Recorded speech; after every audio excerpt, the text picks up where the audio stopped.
ರಾಜ್ಯದ ಜನರು ಈಗಾಗಲೇ ಎಚ್ಚೆತ್ತುಕೊಳ್ಳಬೇಕಿದೆ. ಯಾಕಂದ್ರೆ ಇನ್ನೆರಡು ದಿನದಲ್ಲಿ ಮಹಾ ಆಪತ್ತೊಂದು ಎದುರಾಗುವ ಸಾಧ್ಯತೆಗಳು ಕೂಡ ಹೆಚ್ಚಿದೆ.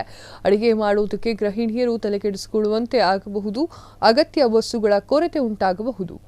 ಜೊತೆಗೆ ವಾಹನಗಳನ್ನು ಓಡಿಸಲು ತೈಲಕ್ಕೂ ಕೂಡ ಬರಬರಬಹುದು. ಲಾರಿ ಮಾಲೀಕರ ಮುಷ್ಕರ ಸೈಡ್ ಎಫೆಕ್ಟ್ನಿಂದಾಗಿ ಜನಸಾಮಾನ್ಯರು ಪರದಾಡುವಂತಹ ಸ್ಥಿತಿ ಎದುರಾದರೂ ಕೂಡ ಆಶ್ಚರ್ಯವಿಲ್ಲ. ಮೊನ್ನೆಯಿಂದ ಅನಿರ್ದಿಷ್ಟಾವಧಿ ಕಾಲ ಮುಷ್ಕರ ಮಾಡಲು ಶುರು ಮಾಡಿದ್ದಾರೆ. ನಿನ್ನೆಯಷ್ಟೇ ಸಿಎಂ ಸಿದ್ದರಾಮಯ್ಯ ಜೊತೆಗೆ ನಡೆದಂತಹ ಸಂಧಾನ ಸಭೆಯು ವಿಫಲವಾಗಿದೆ. ತೈಲ ದರ ಇಳಿಕೆ ಸೇರಿದಂತೆ ತಮ್ಮ ಹಲವು ಬೇಡಿಕೆಗಳನ್ನು ಈಡೇರಿಸುವಂತೆ ಹೊರತಾಗಿ ಯಾವುದೇ ಕಾರಣಕ್ಕೂ ಕೂಡ ಮುಷ್ಕರ ಹಿಂಪಡೆಯುವುದಿಲ್ಲ ಅಂತ ಹೇಳಿದ್ದಾರೆ. ಲಾರಿ ಮಾಲೀಕರ ಸಂಘ ಪಟ್ಟು ಹಿಡಿದಿದೆ. ಈಗಾಗಲೇ 165ಕ್ಕೂ ಹೆಚ್ಚು ಸಂಘಟನೆಗಳು ಬೆಂಬಲವನ್ನ ನೀಡಿದ್ದು 80% ಲಾರಿ ಟ್ರಕ್ಗಳ ಸಂಚಾರ ಸ್ತಬ್ಧಗೊಂಡಿದೆ.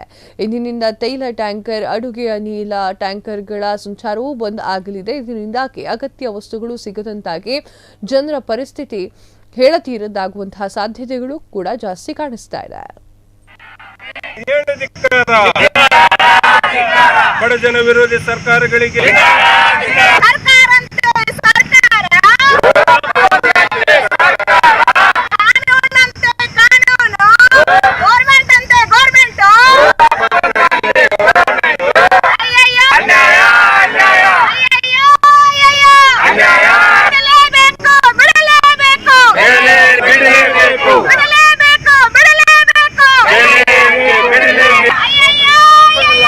ಕರ್ನಾಟಕ ಒಳಗ ಅವರು ಮಾತು ಕೊಟ್ಟಿದ್ದಾರೆ. ಅದರಿಂದ ನಮ್ಮ ಕರ್ನಾಟಕ ಸ್ಟೇಟ್ ನಲ್ಲಿ 4 ಭಾಗದಿಂದ ಗಾಡಿ ಒಳಗಡೆ ಬರ್ತದೆ. ಒಂದು ಮಹಾರಾಷ್ಟ್ರ, ಒಂದು ಆಂಧ್ರ, ಒಂದು ತಮಿಳುನಾಡು, ತೆಲಂಗಾಣ. ಈ 4-5 ಸ್ಟೇಟ್ ನಿಂದ ಒಳಗಡೆ ಬರ್ತದೆ. ಲಾರಿ ಮುಷ್ಕರ ನಡೀತಾ ಇದೆ. ಈ ಒಂದು ಕಾರಣಕ್ಕೆ ಗೃಹಿಣಿಯರು ಸ್ವಲ್ಪ ಎಚ್ಚೆತ್ತುಕೊಳ್ಬೇಕಾಗಿದೆ. ಗೃಹೋಪಯೋಗಿ ಪದಾರ್ಥಗಳು ಇನ್ನು ಮುಂದೆ ಸಿಗದಂತಾಗಬಹುದು.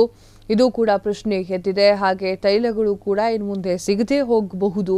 ಯಾಕಂದ್ರೆ ಮುಷ್ಕರ ಶುರುವಾಗಿದೆ.